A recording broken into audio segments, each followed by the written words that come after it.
This weekend, Friday, November 15th and Saturday, November 16th, your UIWA World Heavyweight Champion, Chief Attakullakulla, returns to TIWF in Tennessee.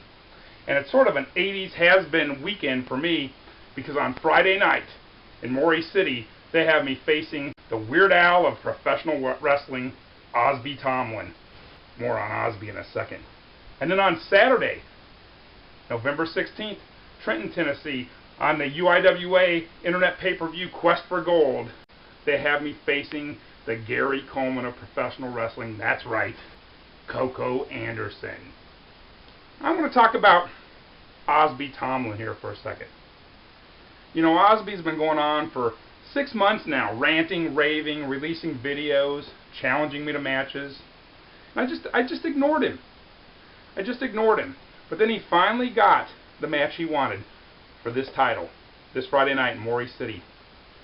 And then he releases this video that says, "Chief, I'm going to take your title, but I don't even want it." Well, that's funny, Osby. The only thing you've talked about for the last 6 months is this title. But I had my suspicions about you, Osby Tomlin. You know, we have a lot of things in common.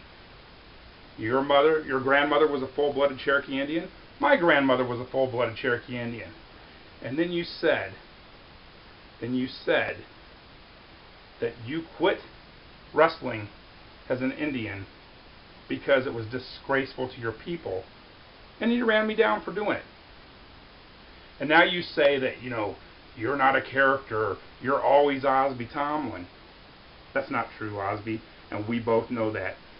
I had my suspicions, and all I had to do was check out your Facebook page. And my suspicions were proven pretty quickly. You know, Osby, at first, what I found, I laughed. I laughed. And then I thought about it, and I felt bad for laughing at you.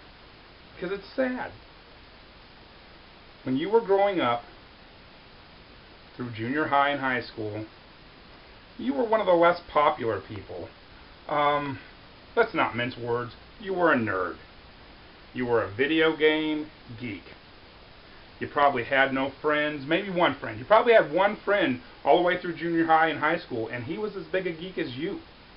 And you probably spent all your spare time, you and your little buddy, sitting in your mom's basement playing Dungeons and Dragons nude. And then you grew up a little bit, you probably moved on to Magic the Gathering, and then the big change in your life came. You saw the movie The Dark Knight, didn't you? Didn't you? This little photo I found on your page kind of proves that. I kind of thought you had a little thing for Heath Ledger's character, the Joker. And deep down, I kind of think you probably have a bigger thing for Heath Ledger's character in Brokeback Mountain. Not that there's anything wrong with that. But what I found confirmed my suspicions. So what you did is somehow you got into professional wrestling, and I'll give you props there. You're a decent wrestler. But you decided to go after all the guys that were more popular than you, because in school you weren't popular. You were picked on. And so now this is your revenge. You're going to go around and you're going to find people that the fans like that are more popular than you, and you're going to try to take them out of professional wrestling. But your craziness is all an act. You say you're Osby Tomlin in the ring and you're Osby Tomlin out of the ring. That's not true, Osby. That's not true. You're trying to play the Joker. You're not crazy. You're not crazy at all. You're just trying to use this as an intimidation factor. But you know what? It's not going to change anything Friday, November 15th in Maury City. Because once again, you're going to be facing somebody who's more popular than you. I'll see you in Maury City, Osby. I'll see you in school.